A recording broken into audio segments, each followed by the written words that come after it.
Morning. I'd like to welcome to everyone to Commissioners Court. We appreciate you being here with us today. I do want to remind everyone, please make sure your cell phones are silenced. Before we get started, we got Brother Dan Rogers with us to lead us in our invocation. And Commissioner McCamm's the pledges, please, sir. Would you bow with me, please? Father, we come before you and we are so thankful for such a beautiful day, and we realize what a blessed people we are. Father, we are so blessed because of the resources you've given us here in this city, this county, this state, this country. And we thank you, Father, for the natural resources that we have here within Henderson County, but also the great resources of great people that get a chance to serve here. Father, I pray that you will especially bless the court today for the business that they have on hand.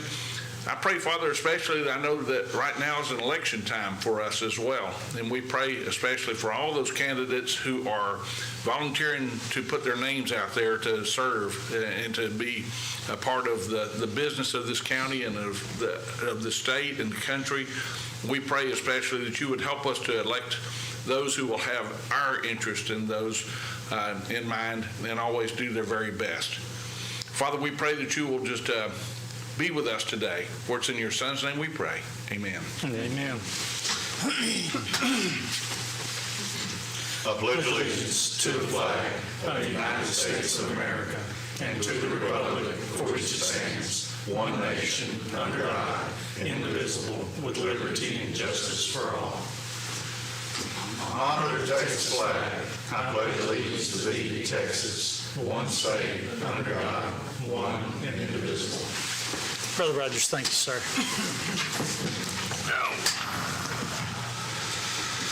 Well, the time is 9:03, and we do have a quorum, so we will call this meeting to order. Are there any citizens' comments at this time? There are none, and there are no court announcements. So we will move to item 1, which is consider and take action on minutes of previously held meeting of Commissioners Court on February 10th, 2026. Are there any additions or deletions to the minutes? Hearing none, Judge, I move we approve the Commissioners Court regular session of Commissioners Court February 10th, 2026 as presented. I'll second that motion. Motion made by Commissioner Tooley, second by Commissioner Spivey to approve the minutes of February 10th, 2026 as presented. All those in favor of the motion? Passes unanimously. Item number 2 is consider and take action on a request for reimbursement of overpayment of taxes from tax assessor collector. Good morning. Good morning. I have 15 refund checks for court approval totaling $86,604.38. Court, questions, comments? Like the majority of them's homestead, granted, few overpayments. Most of them are homesteads. Yes, sir. Any other questions? Entertain a motion. I'll make the motion for refund on overpayment of taxes as presented. I'll second the motion. Motion made by Commissioner Richardson and seconded by Commissioner McCamm to approve the request for the reimbursement of overpayment of taxes as presented. Any further discussion? All those in favor? Passes unanimously. Thank you, ma'am. Now, item 3 is consider and take action on a proclamation recognizing the 190th anniversary of Texas independence. And we'll have our good friend with us, Mr. Starr, who always comes in this time of year, both for our independence and San Jacinto and so forth, to share some wisdom and some history with us. It's good to see you. I always read the proclamation, and then I've got a little story. Whereas on March 2nd, 2026 is the 190th anniversary of Texas Independence Day, when 56 brave Texicans and Tejanos met at Washington on the Brazos to declare Texas an independent nation, signing the Texas Declaration of Independence on this date, March 2nd, 1836.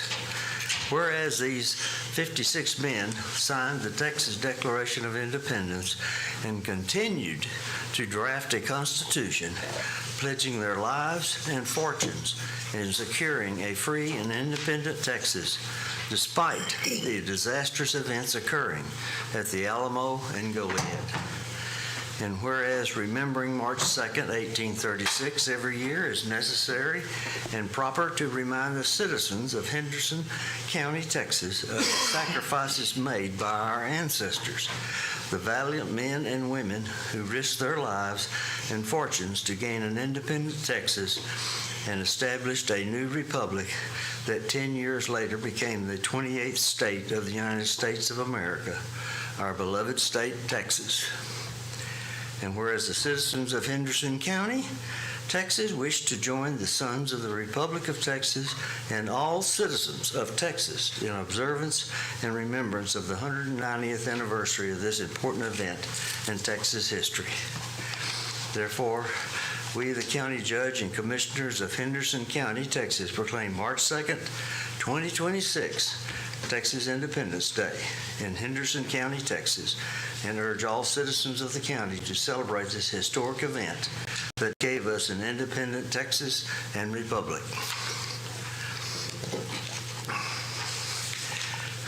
And when I was going over the proclamation, it dawned on me what happened in Texas before the Alamo, because it predates Goliad. That's why I started. Did you ever wonder what happened in Texas before the Alamo? There were several things that occurred before the heroes gave their lives at the Battle of the Alamo. Here are a few things that did occur. As most everyone who studied the Texas Revolution knows that the Battle of Gonzales was the first military engagement of the Texas Revolution.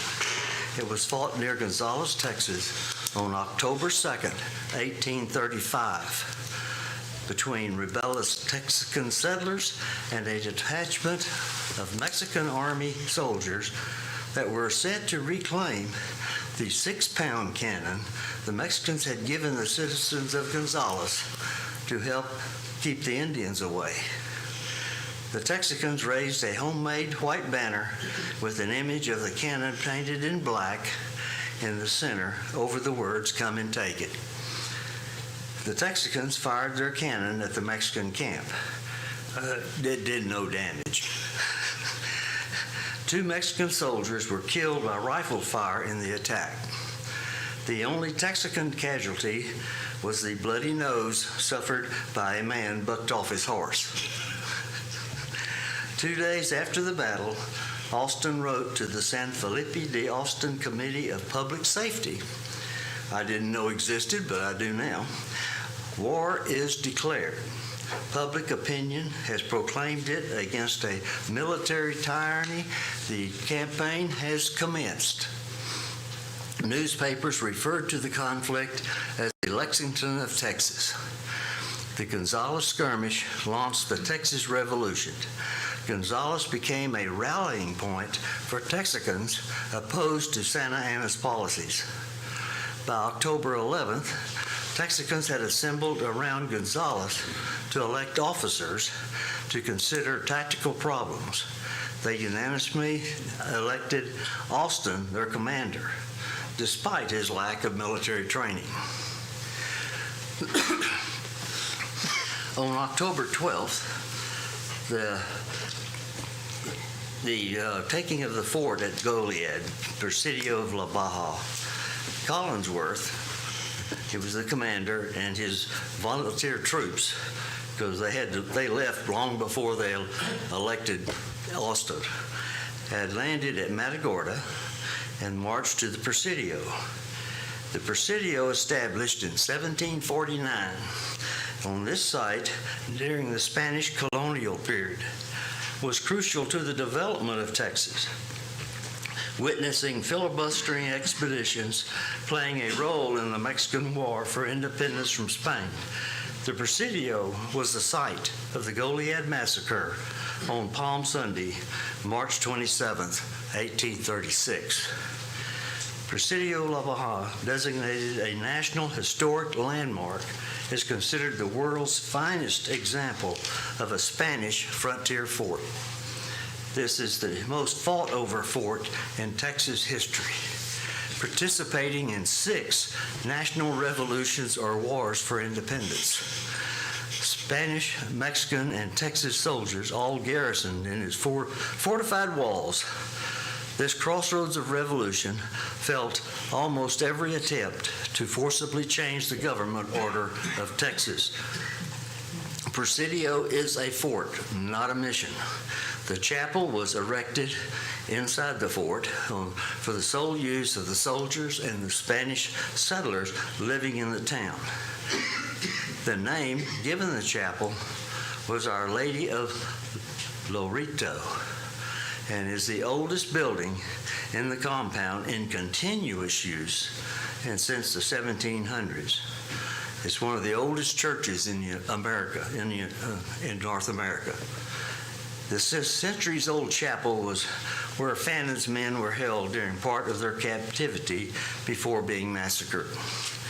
After the Texas Revolution of 1836, while other buildings of the Presidio fell into neglect and disrepair, the chapel was still used as a place of worship. Through the loving devotion of the residents, the chapel continues its existence as a place of worship even through today.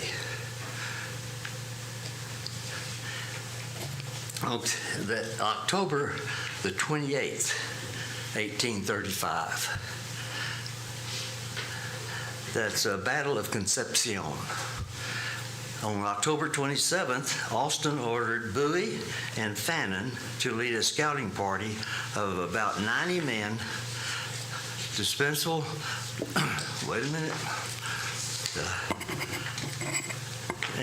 to find a defensible position near San Antonio de Bexar. They chose the area around Mission Concepcion, which provided natural cover along the San Antonio River. It's just, I guess you call it southeast of San Antonio. The Battle of Concepcion was the first major conflict in the Texas Revolution, occurring shortly after the initial skirmishes at Gonzales and the Presidio of La Baja. Tensions had been escalating in Mexican Texas due to dissatisfaction with Mexican rule, particularly under President Santa Anna. The Texican rebels, led by figures such as Stephen F. Austin, James Bowie, James Fannin, aimed to gain independence from Mexico and capture strategic locations, including San Antonio. Early October 28th, Colonel Ugarte led approximately 275 Mexican troops in a surprise attack at the Concepcion. The Mexican forces aimed to exploit the division of the Texican army and catch them off guard. The Texicans, using their advantageous position, engaged the Mexican troops in a fierce firefight. Despite being outnumbered, the Texicans inflicted significant casualties on the Mexican forces, estimated between 14 and 76 killed, while only one Texican soldier was killed. And this victory was crucial for several reasons. It was a successful defense against a larger Mexican force, significantly boosted the morale of the Texican rebels, encouraging further resistance. The battle set the stage for the subsequent siege of San Antonio, which culminated in the capture of the city and further solidified Texican control in the region. In summary, the Battle of Concepcion was a defining moment in the Texas Revolution, showcasing the determination of the Texican forces and their ability to stand against a larger military presence, ultimately leading to significant developments in the fight for Texas independence. And here I got, stay tuned for part 2.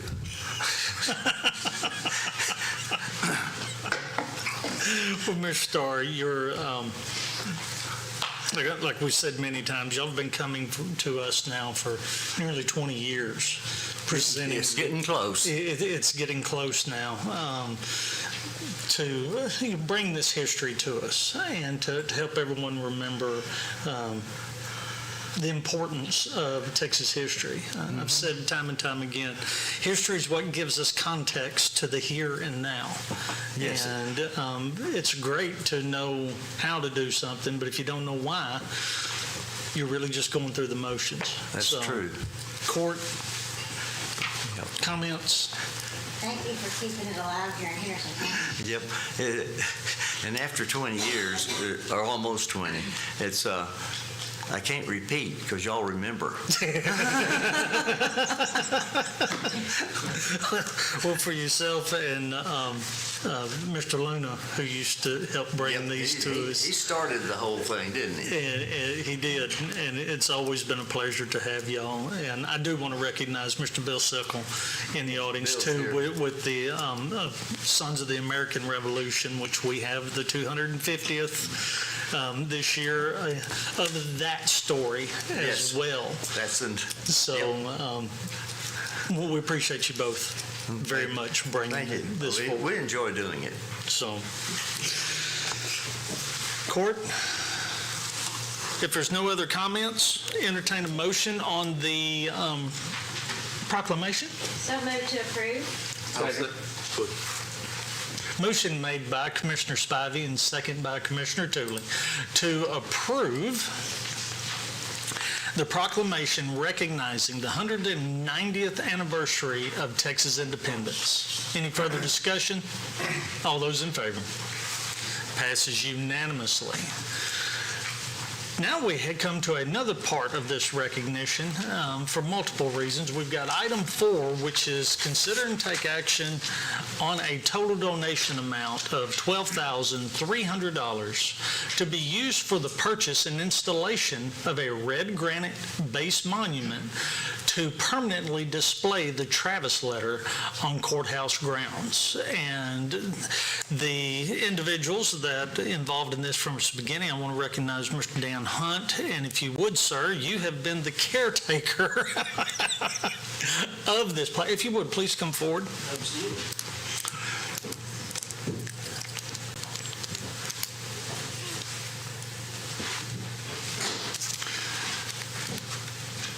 Good morning, Court. Give everyone kind of a rundown on this.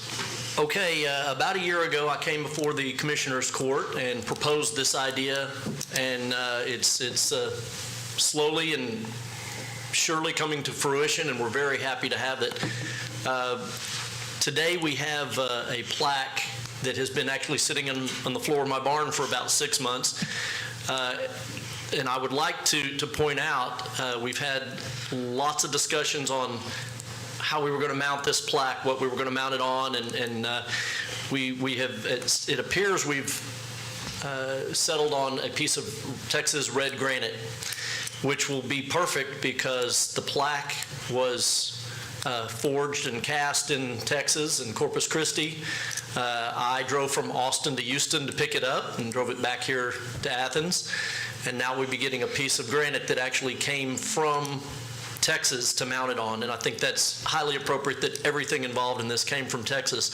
I would like to point out that it was 190 years ago today that Travis and 150 plus Texians were in the Alamo, surrounded by over 5,000 Mexican regular troops. And they faced overwhelming odds. And Travis wrote a letter that has become famous around the world in military circles. And it starts with, to all Texians and Americans everywhere. And it ends with, we're going to stay here. And this is my, just my version of the words. We're going to stay here until we either win or die. And he ends it with famous words, victory or death. And so, as I mentioned, it was 190 years ago today. And so I wanted to come in front of the Commissioners Court and unveil this plaque on this particular day. even though we don't have the red granite yet. But that's what I think would be the most appropriate, is to mount this on the red granite. And at this time, if I may, I would like to unveil the plaque. Please do so. Thank you.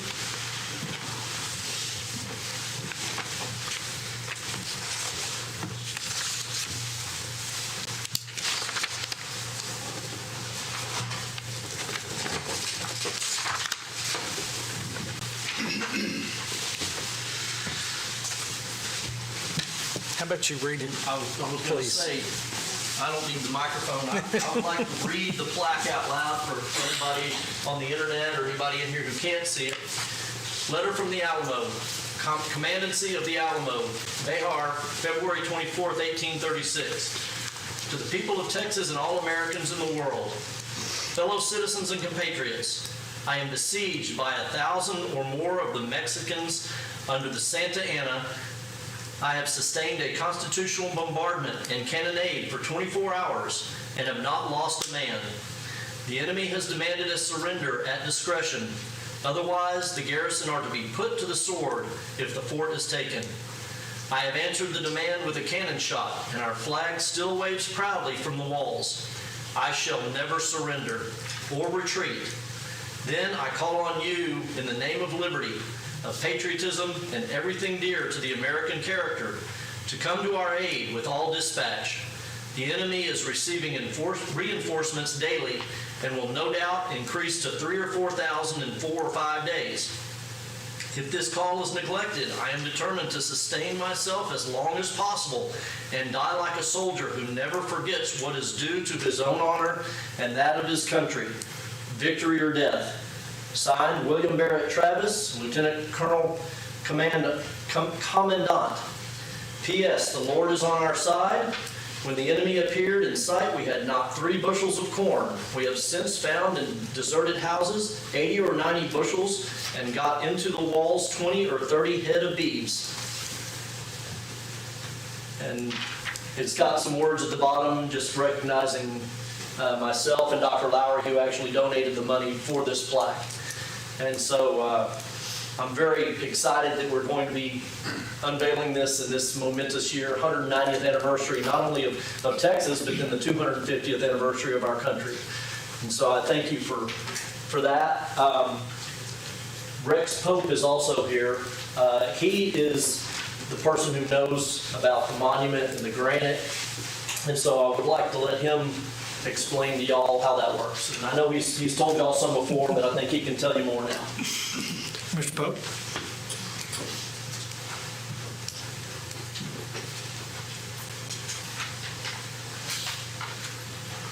Good morning. I had to figure out what size the memorial need to be. Usually nice little border around it. And we all decided that the red would be representative of the state of Texas because of the colors, and it does naturally come from here. So took the time to just figure the angle that we need to cut it so people could read it. And we decided we needed to put it on a cement foundation so it wouldn't be moved. And so just a little bit of work, because my family spent over 50 years in the monument business in North Carolina. And once I got transferred to Texas, I decided I would give help to people when they need memorial. So been trying to offer my experience and my advice to people. That's pretty much all there is to it. So. Well, thank you, sir. At this time, we'd like to recognize the individuals that has put forth, as previously mentioned, was Dr. Lowry and his procurement of the plaque. Monty Bennett has donated $5,000. Kevin and Janine Lilly, $2,500. Greg and Carolyn Figueroa, $1,000. Mark Richardson, $1,000. Larry and Pat Baker, an additional $1,000. Philip Philip and Kim Searles, $1,000, and Jeff and Wendy Spivey, $800, and labor and materials to pour the foundation to have set here. There are other donations that we will bring forth next week as well to do this. If you will remember, the court agreed to purchase up to, put toward the funding for a gray granite, and the additional funding has been brought forward through these donations to go to that next level of the red granite. And we're so thankful of the participation of everyone, the work that was put into by members of the court, Mr. Hunt, Mr. Pope, Mr. Lowry. It's a great effort, and we greatly appreciate that. Court comments? I'd read one deal on there that I think that this is supposed to be, this letter in bronze is going to be placed on all 254 courthouses in the state, that everybody's planning on putting one up. Fantastic. Okay. Any other comments? Well, thank you all. Entertain a motion on accepting this total donation amount of $12,300. So moved to approve, to accept the donation amount of $12,300. I'll second.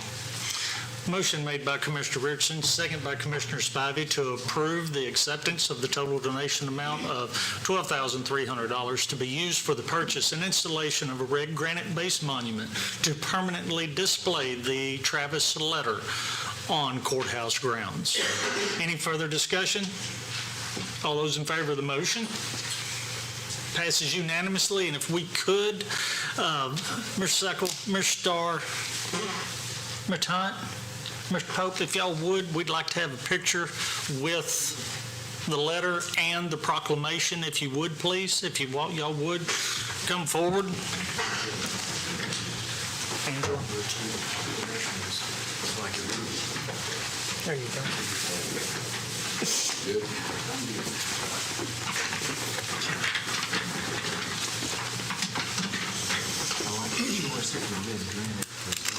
Comes from the same area the Capitol building was built at.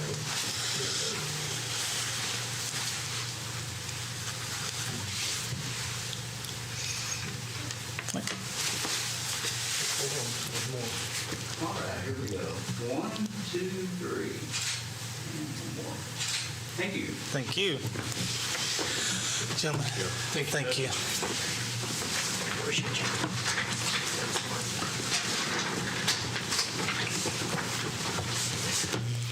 All right. Well, thank you all. I know that many times we get lost in the business, but it is so good to, as we go back through and recognize our history.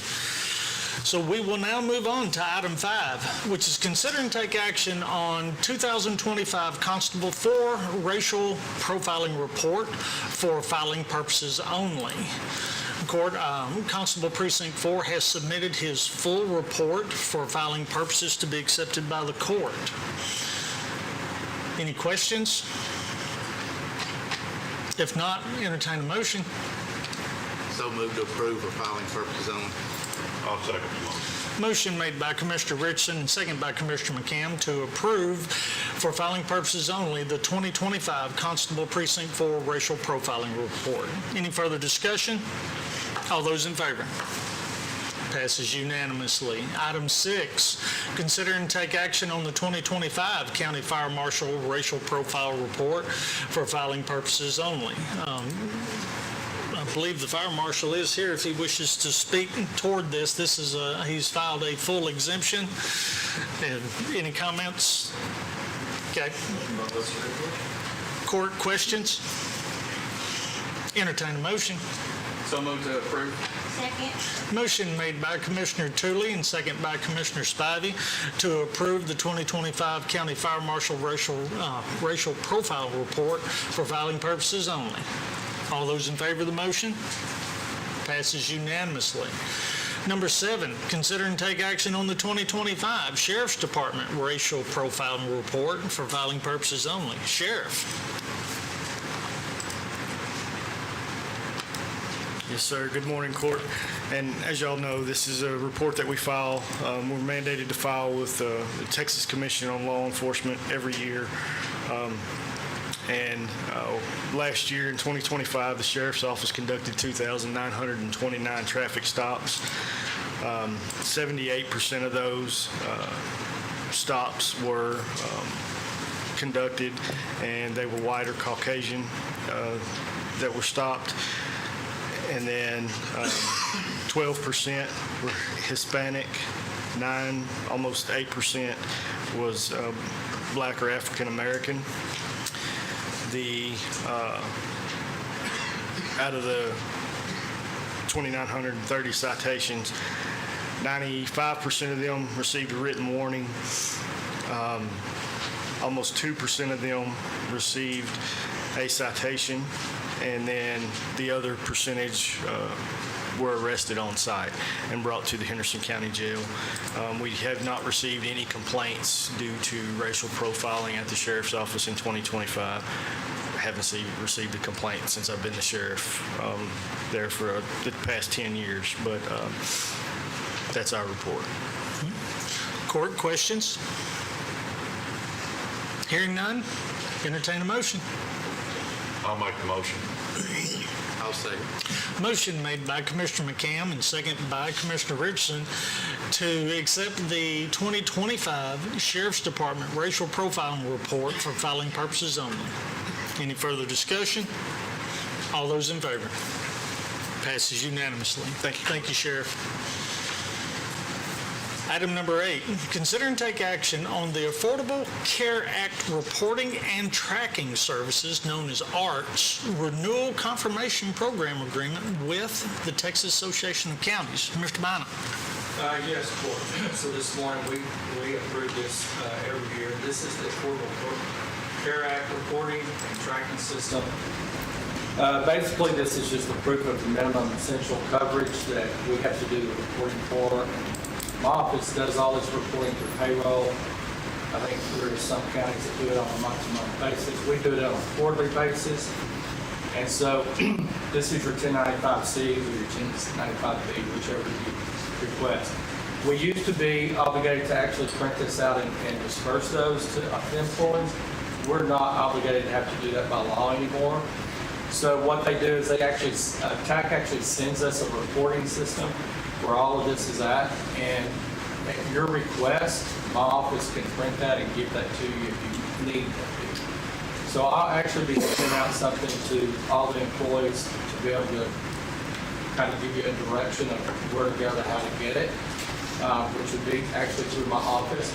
But that information is not available, and I'm under the impression as of yesterday, it will not be available until the 27th. So I'll be sending that out here probably the next day or so to be able to get those. So it is something that I need the judge's signature on.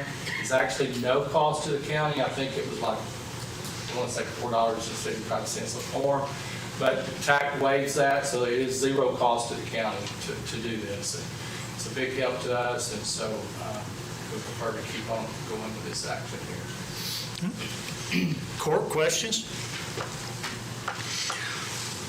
This ARTS program is a part of the reporting that we used to have to be a part of our filing of the income taxes, being able to prove that we had health insurance, so forth and so on. It has lessened over years, so that now that it is not an absolute requirement, but it is very important to have. Yes. You know, We actually do have employees that request it, and again, it's basically going to be just send my office an email, and then we can go into, they sent this, tax census into a program called Essentials, and so we'll just go in there and print what we need for you, and then we'll actually send it to you. But we actually will be posting that information, and I actually have already posted it in my office and in HR as well, just because, she gets calls as well. So, yeah. So it's just a minimum coverage that we're actually required to report that the employer pays. So, And again, some people may need it. It's not actually required now to file your income tax. And I've already had those phone calls, but we will have it ready for you, but it's definitely won't be ready until the 27th, is my understanding from yesterday, from speaking with them yesterday. With that, Court, is there other discussion? If not, entertain a motion with the judge's authorization to sign. So moved. Second. Motion made by Commissioner Spivey and second by Commissioner Tooley to, approve the Affordable Care Act Reporting and Tracking Services, known as ARTS, Renewal Confirmation Program Agreement with the Texas Association of Counties, with the county judge's authorization to sign. Any further discussion? All those in favor? Passes unanimously. Thank you, sir. Item 9 is consider and take action to set 2 public hearings to receive public comment related to the update of the Henderson County Hazard Mitigation Plan. And this morning we have with us our Emergency Management Coordinator, Shane Renberg, who will give us an update on the updating of the Hazard Mitigation Plan. Good morning, Court. So we started this update about a year ago when we started looking at it. Of course, in 2021, we completely redid the mitigation plan here in Henderson County, and it was approved by FEMA in May of 2021. So, like I said, about a year ago, we started the process of updating it, which we're allowed to do in a 5-year period. So far, we have almost completely updated the plan. I believe the link was sent to y'all and it's on the website now. There are some yellow highlights in that plan. That's there on purpose because it's some stuff that we're waiting on or we're trying to work through at this point. The purpose of these 2 hearings is that we're required to have give the public a chance to comment on this plan or give us suggestions of what they would like to see in the plan. So that's where we're at from here. Once we have these 2 public hearings and the public can make comments on it, then we will be able to make the final edits to it, and then from that point we will submit it to TDM, and once it's submitted to TDM and we get their approval, then it will be pushed on to FEMA. Court, questions? Are all our cities included in this? There's 2 cities that are not this time, that were included in it last time. That'd be Coffee City and Moore Station, and we got no cooperation from either one of those cities. This is a process that they have to provide us information, and here in Henderson County, we have more entities than anybody. It's really rare for us to have so much, so it's a lot of information to put together, so we have to rely on those cities to give us some of the information and cooperate in the meetings, and those 2 cities just did not cooperate any at all, wouldn't get back with us, so we had to drop them from our plan. And school districts, do they adopt our mitigation plan? Or the school districts do not. It's just the governing entities as far as cities go inside of the county. What does it mean for those cities when they don't supply the information and they're dropped from it? So they have the ability to have their own mitigation plan. Each entity does, and all of the entities in Henderson County have always opted to be under Henderson County's plan. And it's basically for grant purposes. It's just required by the state to have it. So what it means is that if they don't submit their own mitigation plan inside their entity, they will not be eligible for any type of grant funding or FEMA money. For example, like the tornado we had last year, in Coffee City. Then FEMA come down and give, what was it, $7-8 million total to the citizens of Henderson County. They will not be eligible for that money. Those later on, if they wish to we have done or we are doing the update at any time that they wish to come on board, is that an option at that time? It's always an option. We can amend the plan anytime we want to within that 5-year time frame. But it's going back in and changing the entire plan. It's not as easy as just plugging in a couple of sheets. We're talking about a 600-700 page document.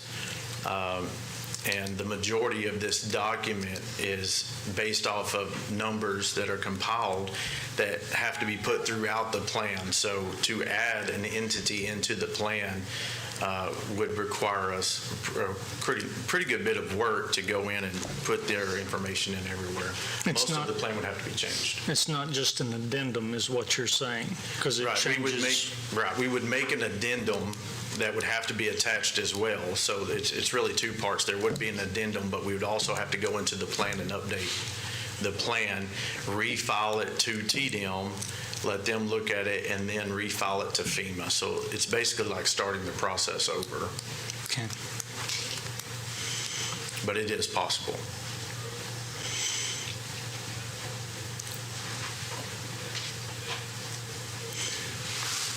Now, there was a questionnaire that was put out, I believe, on our website as well, asking input. Yes, at that time? From the general public, there was a questionnaire put out about the public's beliefs of concerns in the county that they thought that the county should try to mitigate, such as flooding or tornadoes or lightning or wildfire. That survey is put out and also incorporated into the plan. And that's strictly based off of, who fills it out. And we did get a decent response from it this time. Okay.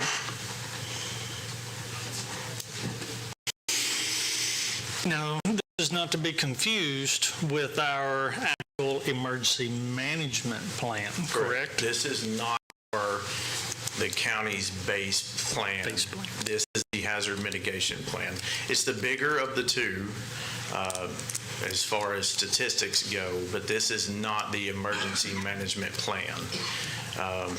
The emergency management plan has annexes in it, which they are now flipping over to, I can't even think of the name of it off the top of my head. Anyway, we're working on that as well, but this realistically has nothing to do with our emergency management plan. This is the mitigation plan that is specific for identified hazards in Henderson County. And the important step of identifying them is through the rules that FEMA and TDM have, is that then you have grant opportunities to address. Now, you can list them, what you identify. They really kind of want you to, the whole intent is to identify and work toward addressing. But you then are able to reach out for funds to try to help fund some of these needed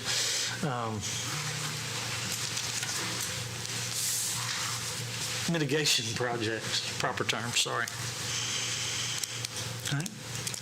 And what we're asking here is to set 2 public hearings. Correct. We will set one, or we'll hope to, what we think of is setting the first one in 2 weeks, followed by another one the week after, so that individuals may be able to come to court and speak about their thoughts, their beliefs, things that may have gotten missed, so that we have that on record. Is that correct? That's correct. Okay. Court, thoughts, questions? How far apart do they have to be? I'm sorry? How far apart do the public meetings have to be? It doesn't say how far apart they have to be. We just have to hold 2 of them. And of course, once we set the dates on them, we have to put it in the paper, basically, and we'll also put it on the website that these are the dates that people can come and talk about it. The first 2-week break is to allow us to get enough time out to the community. The following one, it can be the next week, it could be the week after, just however we wish to solicit input for this.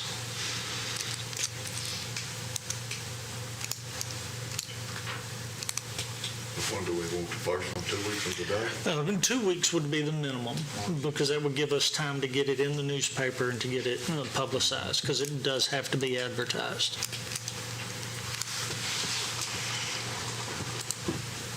So first available would be for March 10th, and 17th is back-to-back. It's up to the discretion of the court, however you'd like to do it otherwise. One of the things I was going to ask is some of the names that of the contact people that are on here changed. Can you just go in there and do that, or do they have to send somebody, or send you a letter stating that these people need to be changed? We don't have to have a formal letter or email from somebody to change some of the names. This is one of those documents where they're aware that people's names change, mayors change, EMCs change. We fill out 147 forms every single year from every entity about who their EMC is. It changes constantly, so when we submit the plan to TDM, we want all of the names and everything to be up to date and the contact information to be up to date, but by the time it gets to FEMA, it's probably changed again.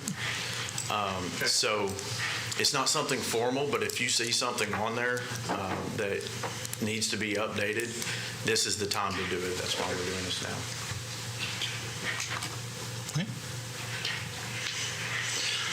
So at the earliest will be March 10th. The suggestion is following up again on the 17th. It's the pleasure of the court. I make a motion to set 2 public hearings to receive public comment related to the update of the Henderson County Hazard Mitigation Plan. The first public hearing on March the 10th at 9:40. Probably earlier, if we did that at 9:10, 9:50. 9:10. Yeah. At 9:10, and then the follow-up public meeting, March the 17th at 9:10. Second. All right. Motion made by Commissioner McCam and second by Commissioner Tooley to set 2 public hearings to receive public comment related to the update of the Henderson County Hazard Mitigation Plan, one being March the 10th at 9:10 a.m., and March 17th at 9:10 a.m. Court, any further discussion or comments? I do want to thank our staff for the work that they've done on this. There are many times that these updates and creations can cost tens of thousands of dollars to be expended to get done, and very appreciative of being able to do this in-house. There are not very many that can do that. So, with that, any further discussion? All those in favor?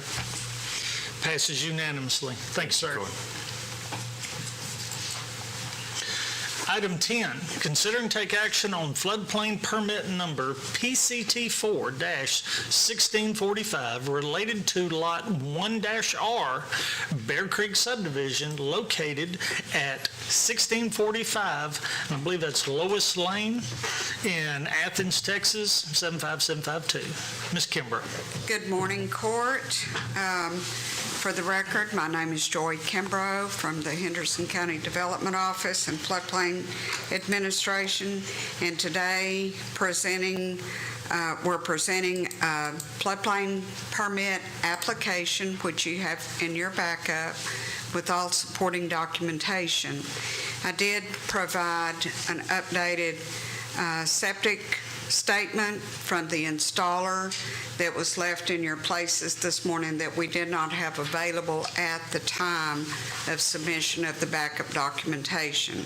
I believe all the paperwork and supporting documentation is in order, but we'll answer any questions you might have, plus I have the property owner, one of the two property owners, Ms. Beth Henderson, here to answer any questions that you might have regarding this document.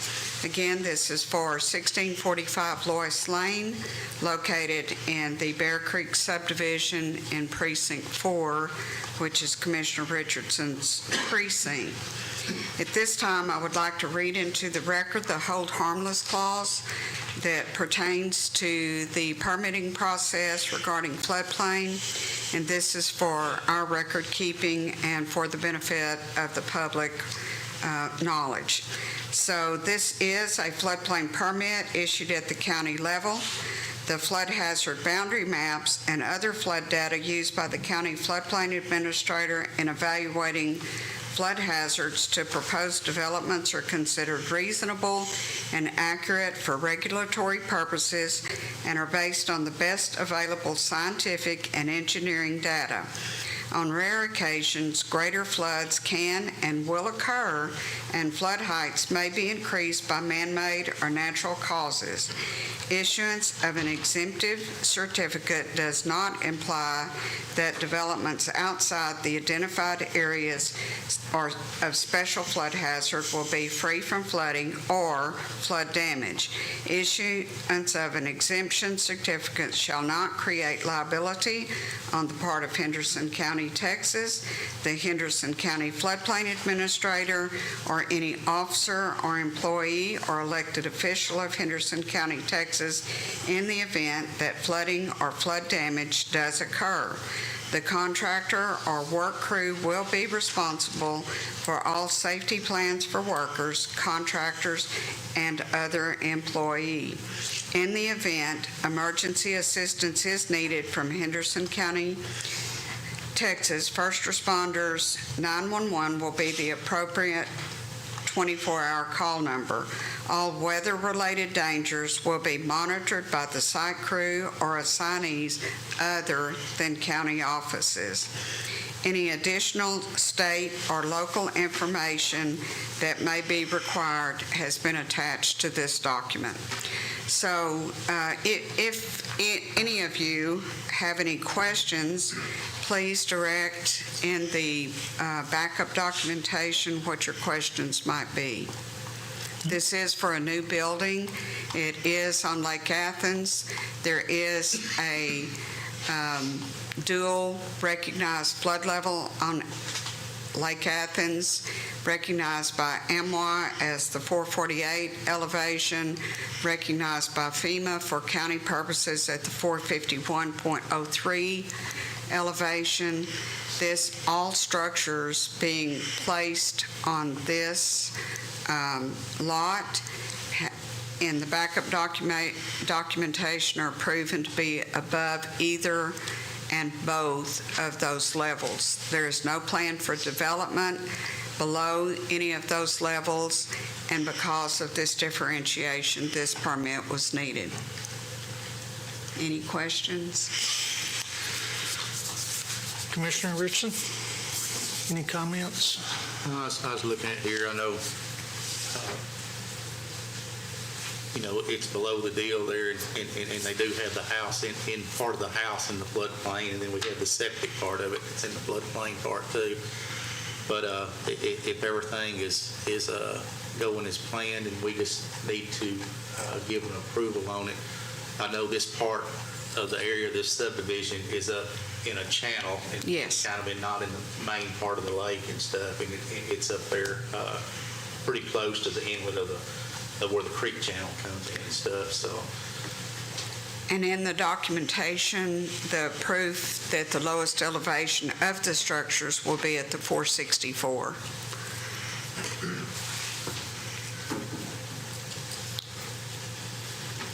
Okay. Questions, court? Well, I know, like I say, a lot of these lots, when they get developed and stuff, and I know it's valuable land along the lake, and they try to get as much use out of it as they can, and some of it's not developed the best way that they can be done. But I know everybody tries to fit their house in there and stuff, and we got to work around it if we have to. to get them in there. So like you say, as long as everything that we're doing by FEMA's rules and stuff like that, I'm good as long as we don't have any issues with our ordinance on floodplain.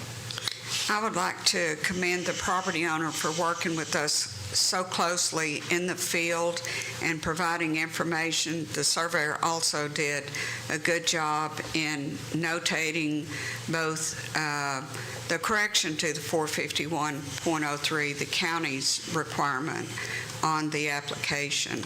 So the permits are not issued lightly. We do a lot of work on them.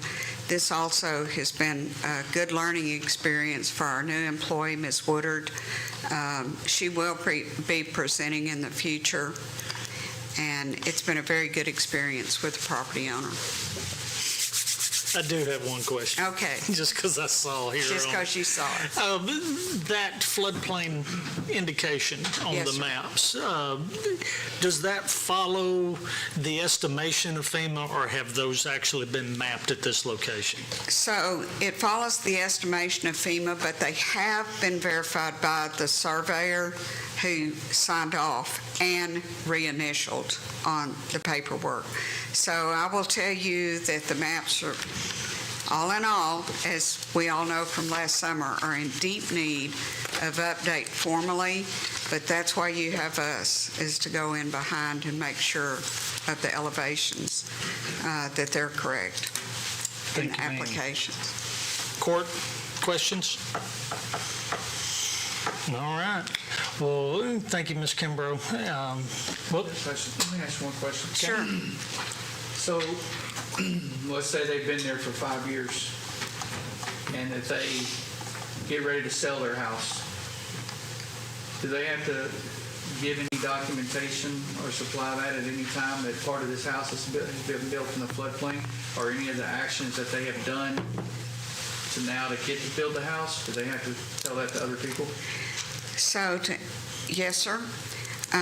Today, after this is read into the record for the court, if the court chooses for me to go ahead and sign off as the administrator, myself and the property owner will go to the clerk's office. All of these documents will be filed for public record in the clerk's office in a special floodplain folder. It's designated several years ago with the county clerk for audit purposes with FEMA. So we keep up with it. Full disclosure is there, provided it's... But is this a buyer beware that it is? Yes. It's there. It's in the public deed record. record or anything like that?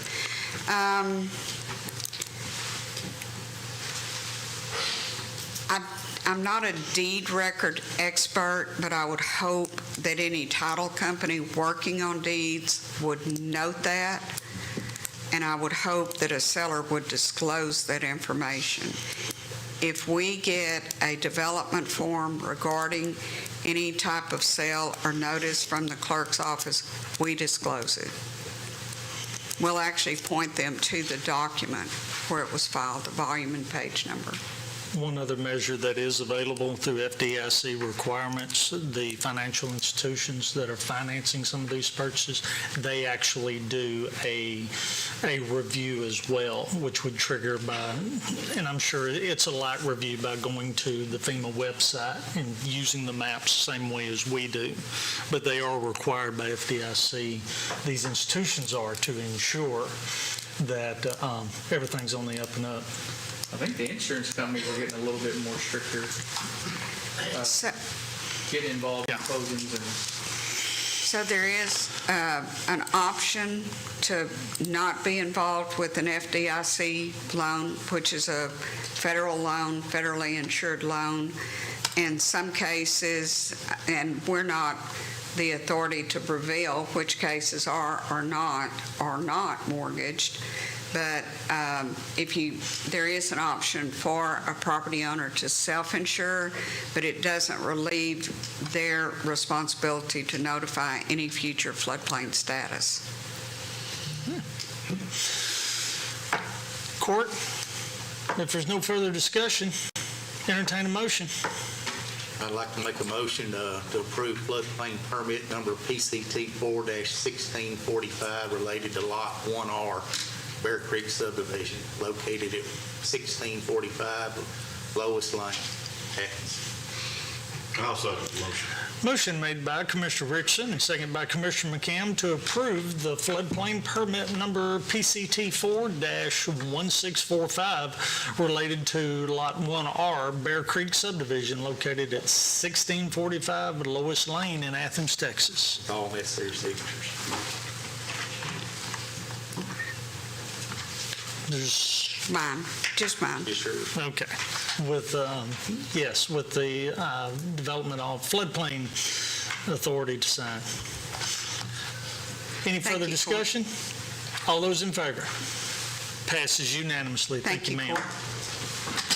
Item 11, consider and take action on reimbursement for road material from the City of Moore Station in the amount of $8,839.54 as presented. Commissioner? Yes, Board. We have an interlocal agreement with the City of Moore Station to do road work and stuff, and we went on down there and done some patching on the city roads and stuff, and they're reimbursing us for the material that we've used on their city streets. Court, questions? Hearing none, entertain a motion. I'd like to make a motion to accept the check number 3651 in the amount of $8,839.54 from the City of Moore Station. I'll second. Motion made by Commissioner Richardson and second by Commissioner Spivey to approve the reimbursement of the road material from the City of Moore Station, the amount of $8,839.54. Any further discussion? All those in favor? Passes unanimously. Item number 12 is consider and take action on request to sell surplus equipment, being a 2002 Gradall XL 3100, unit number 66, VIN number 0311335, to the City of Berryville for $7,500. Commissioner? Yes, Court. A few years ago, we purchased a new wheeled excavator, and we're not using this Gradall anymore, and I was going to put it on the auction, and then Berryville was interested in it, and I'd seen on there in the backup, you'll see there that the City of Athens had sold one at auction. Theirs was a newer year model than what ours is, and it sold for $7,900 at auction. So I'd put the price of $7,500 on this 2002 Gradall for the purchase of Berryville. Court, questions? Hearing none, entertain a motion. I'd like to make a motion on the sale of a 2002 Gradall XL 3100 unit number 66, VIN number 0311335, to the City of Berryville for $7,500. I'll second the motion. Motion made by Commissioner Richardson and second by Commissioner McCam to approve the request to sell equipment, being a 2002 Gradall XL 3100, Unit 66, VIN number 0311335, to the City of Berryville for $7,500. Any further discussion? All those in favor? Passes unanimously. Item 13, consider and take action on payroll distributions and accounts cash sheets, of which we have none. Item 14 is consider and take action on submitted contracts, of which we have none today. Item 15 is consider and take action on requests for right-of-way permits, and we have a bunch of them today. We have them from precincts 1, 3, and 4, so we'll start with Commissioner Spivey. Yes, Court. Atmos Energy Corporation is going to be using several county roads throughout the county to install 36-inch high-pressure natural gas pipeline. They'll be putting in temporary culverts on a couple of my county roads, County Road 1500 and County Road 1504. And they'll be boring under the roads also, and they're actually abandoning an old gas line and replacing it with a new one. And I have two roads, but I'm just going to make the one motion since this. Okay. Court, questions concerning these requests for Precinct 1? Entertain that motion. I'd like to make a motion to approve the proposed utility line activity for Atmos Energy Corporation to place a 36-inch high-pressure natural gas pipeline by road bores with temporary driveways on County Road 1500 and 1504, located in Precinct 1 with the Commissioner's authorization to sign. Second.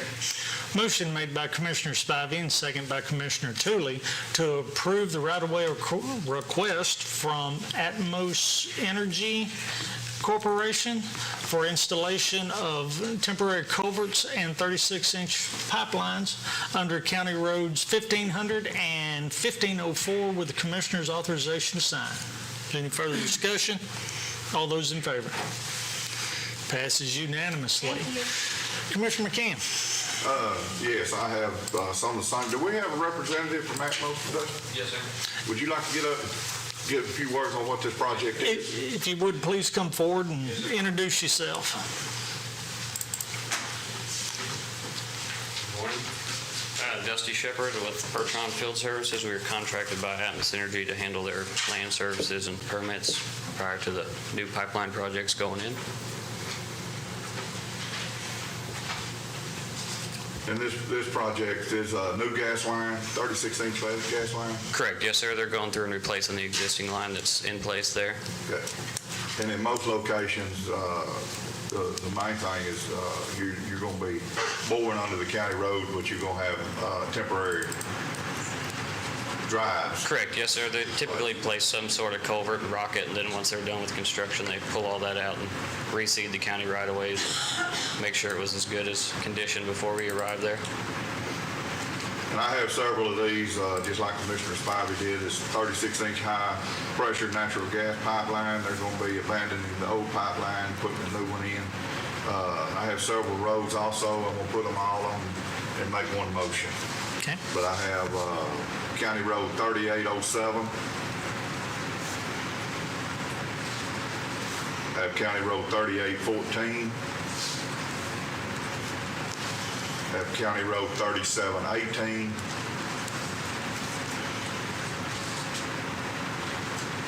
I have County Road 3715.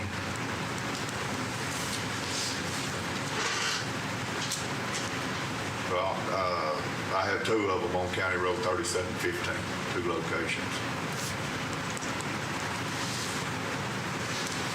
And at those locations, it'll be, part of the installation will be temporary driveways will be installed and utilized from the east and west during construction. There should be three Yes, sir. locations at 3715, not 3718, I believe. I'm sorry, we couldn't hear you. There's three crossing locations at County Road 3715, not one at 3718. Okay. Court questions concerning the 4 right-of-way requests from Atmos in Precinct 3? Can I say one more? Yes, sir. There's also one, do you have 3922 as well? I don't have the one. Yes, it's down here on the bottom. Okay, yes, sir. Okay. Also have County Road 3922. So we got 3922, 3 locations on 3715.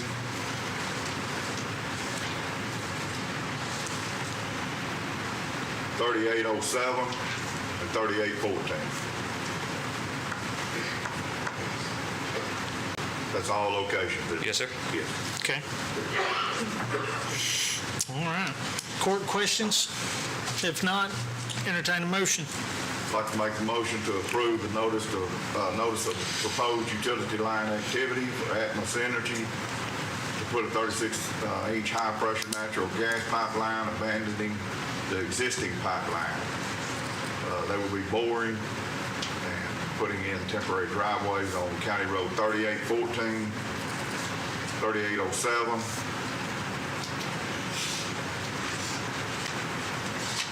three locations on 3715,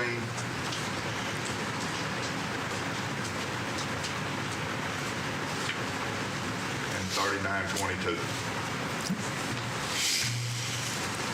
Is there a second? With the commissioner's signature. I'll second.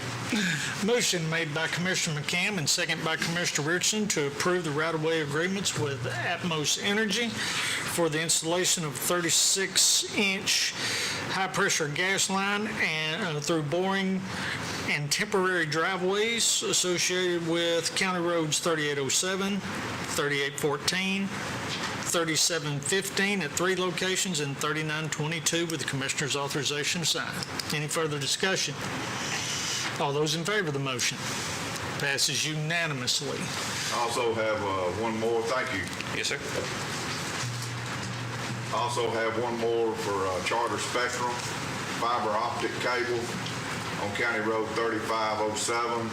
They're going to install approximately 2,870 feet of underground conduit with 10 pedestals.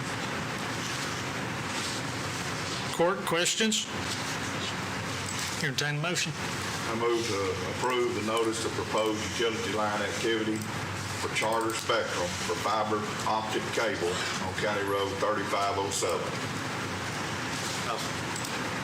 with the Commissioner's signature. I'll second the motion. Motion made by Commissioner McCam and second by Commissioner Richardson to approve the right-of-way agreement with Charter Spectrum for fiber optic cable installation of 2,870 feet and 10 pedestals on County Road 3507 with Commissioner's authorization to sign. Any further discussion? All those in favor? Passes unanimously. Commissioner Richardson. Yes, Court, mine's the same one for Atmos Energy, proposed utility line activity. They're going to replace a 36-inch high-pressure natural gas pipeline by road bore with 2 temporary driveways on County Road 41513. So this is basically the same thing as the other ones they're doing. It's just they're coming there and they're going to abandon the old pipeline and they're coming in with a new 36-inch pipeline. And I have confronted them about road use agreements, and they said once they get their contracts on who the construction people will be, that they'll get back with us on road use agreements for hauling pipe and using access to the roads and stuff. So, Court, questions? Hearing none, entertain a motion. I'd like to make a motion to accept the proposed utility line activity for Atmos Energy Corporation to place a 36-inch high-pressure natural gas pipeline by road bore with 2 temporary driveways on County Road 41513 with Commissioner's authorization to sign. I'll second the motion. Motion made by Commissioner Richardson and second by Commissioner McCam to approve the right-of-way agreement with Atmos Energy Corporation for placement of 36-inch high-pressure natural gas pipeline by road bore and 2 temporary driveways on County Road 41513 with the Commissioner's authorization to sign. Any further discussion? All those in favor? Passes unanimously. Thank you very much. Item 16 is consider and take action on submitted budget amendments. None today. And item 17 is consider and take action on payment of bills. Ms. Carpenter. Yes, sir. We have 2 sets. Our first set is fiscal year 2025 in the amount of $50,690.35. Commissioner Spivey, questions? No questions, Judge. Commissioner Tooley? I have none. Commissioner McCam? I have none. Commissioner Richardson? No questions, Judge. Entertain a motion. I'd like to make a motion to approve the fiscal year 2025 bills in the amount of $50,690.35 as presented.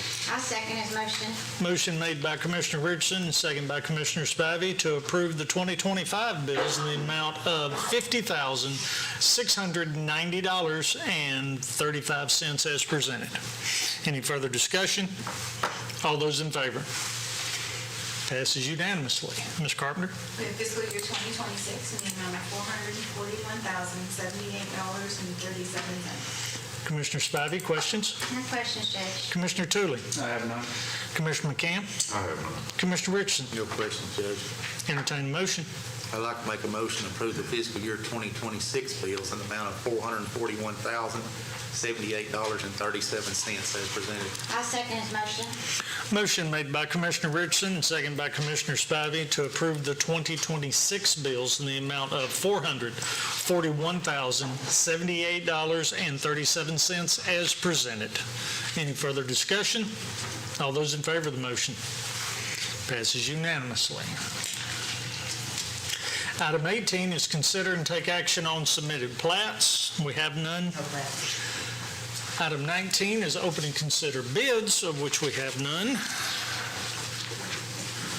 But that season will be upon us soon.